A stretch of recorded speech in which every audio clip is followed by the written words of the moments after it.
Үйлену жағын айтып жатырсыз.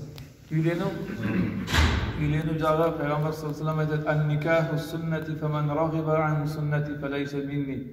Неке ол менің сүннетімнен, кімде ол сүннетті тарк ететін болса, ол менен емес дейді. Әлбетте ол үйлену керек, ол Пайғамбар саллаллаху алейхи ва саллямның сүннеті, сүннет болғанда да Пайғамбар саллаллаху алейхи ва саллям айтады: Пайғамбарымыз: "Мен үмметімнің көптігімен қуанам" дейді қияметте. Алла Тағала басқа пайғамбарларға мыңдаған жыл өмір сүруді нәсіп етті, бірақ олардың үмметі 40, 50, 70 адамға дейін олар не істеді? Яғни альхамдулилля иманға келді.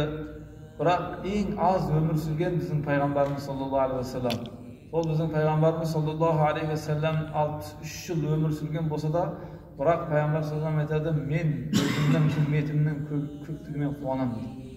Сондықтан әлбетте жағдайы бар адамға, кейбір адамдарға үйлену важип болады, кейбір адамдарға үйлену сүннет болады, кейбір адамдарға үйлену одан ауыр болады. Яғни сондықтан мысалы адамның мал дүниесі болатын болса, жағдайы жетіп тұрған болса, балиғат жасына жеткен болса, әлбетте ол үйлену керек.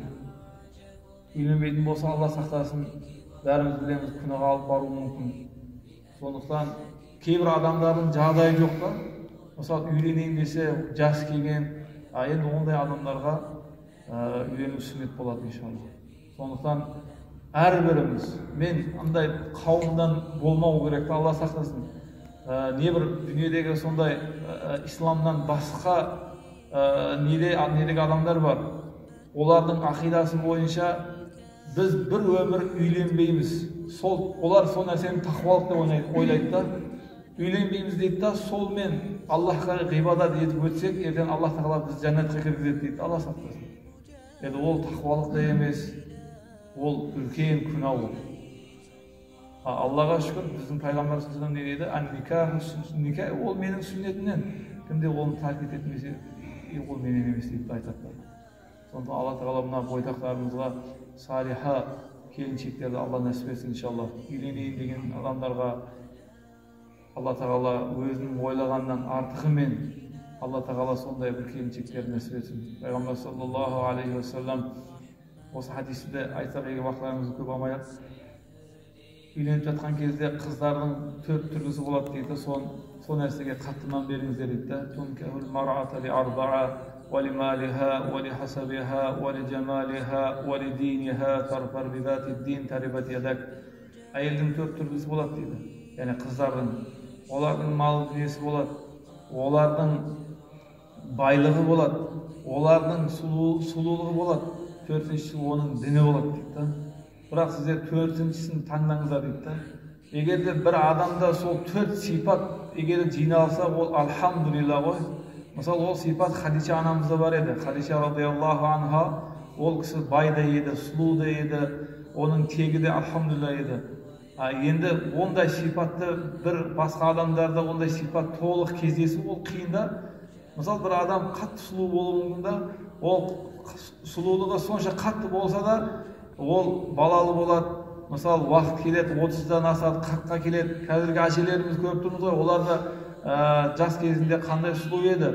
Бірақ уақыт келіп, Аллахтың қалауымен, Аллахтың тағдырымен олар да сондай дәрежеге келіп қалды. Уали хасабиха, оның несі, мысалы оның тектілігі қанша болса да, ол ақыретте егер де оның діні болмайтын болса, ол онда да пайдасы тимейтін екен. Оның байлығы, уали малиха, мысалы ол қыз қанша бай болатын болса, ол дүниесі асып тұратын болса да, ертең Алла сақтасын, ол байлық егер де иманның үстінде құрылмайтын болса, ол байлық иман егер де тақуалық болмайса, Аллахтан қорқпайтын болса, ертең күйеуіне: мен сені бағып жатырмын, сені үйтіп жатырмын деп, соның кесірімен яғни араларына талақ түсіп, олар ажырап кетуге себеп болуы мүмкін да. Мысалы Европада сондай нелер бар ғой. Қыздың үйіне барып өмір сүреді, киноларда көріп тұрмыз ғой, Алла сақтасын. Бірақ біздің дініміз одан миллион есе неда. Альхамдулилла, біздің дініміз таухидтың үстінде құрылған дін да ол. Аллахтың тікелей бұйрығымен құрылған дін ол. Төртіншісі, валидинеха, діні болатын болса, алхамдулилlah, ол ешқашан өкінбейді. Ол адам бай болсаңыз да, кедей болсаңыз да, соқыр болсаңыз да, қандай жағдайда болса, ол иман жібермейді. Оның не болса да алхамдулилlah сабыр қылып жүре береді.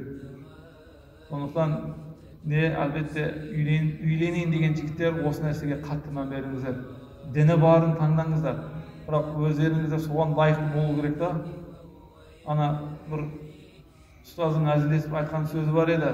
Сен Фатимаға үйленген келсе өзің Али болуың керек дейді. Сол сияқты өзімізде кішкене болу керек та, тақуалық болу керек, Аллахтан сұрау керек. Әрбір намазымызда, я Рабби, Аллахым сондай тақуалы, салихалы ұрпақты дүниеге келтіретін сондай бір салих келіншекті маған нәсіп етші деп дуа болу керек та. Енді ол мәселеге қазір кіріп кететін болсақ, ол бір жарты сағат, бір сағат уақыт кетеді ол. Алла Тағала Құранда Раббана атина фид дуния хасана ва фил ахирати хасана ва қина азабан нар деген дуа бар. Сол Құрандағы аятта Раббана атина фид дуния, Аллахым, мен сенен осы дүниенің нығметін, жақсылықтарын сұраймын деген аяттың мағынасында кейбір мұфассир ғалымдар айтады, бұл дүниедегі ең жақсы нығмет не десе, ол салиха, яғни салиха әйел деп айтады. Сондықтан ол басқа риуаяттарда келеді, кім егер де салиха әйел болатын болса, ол діннің жартысына жетіпті дейді. Жарты нығметіне жетіпті дейді, иншалла. Сол сияқты Алла Тағала естігендерімізге амал болуымызды, амалымыздың қабыл болуымызды Алла нәсіп етсін. Ва ахири дауана алхамдулиллахи раббил аламин. Субханакаллахумма ва бихамдика, ашхаду ан ла илаха илля анта, астағфирука ва атубу илейк. Ассаламу алейкум ва рахматуллахи ва баракатух.